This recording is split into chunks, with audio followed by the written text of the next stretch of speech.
In this video, I'll show you how to use bigger instant deposits with Robinhood Gold step by step. First, open your browser and go to the Robinhood website, then log into your account.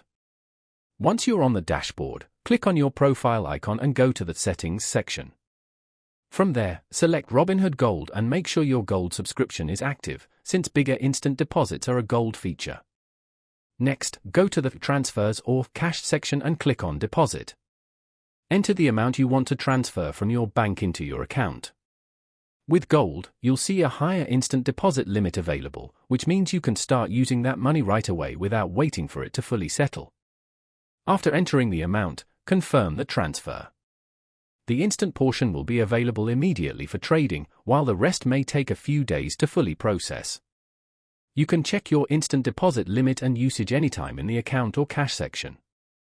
That's how you can take advantage of bigger instant deposits to start investing faster. If you found this helpful, don't forget to like the video and subscribe for more easy tutorials.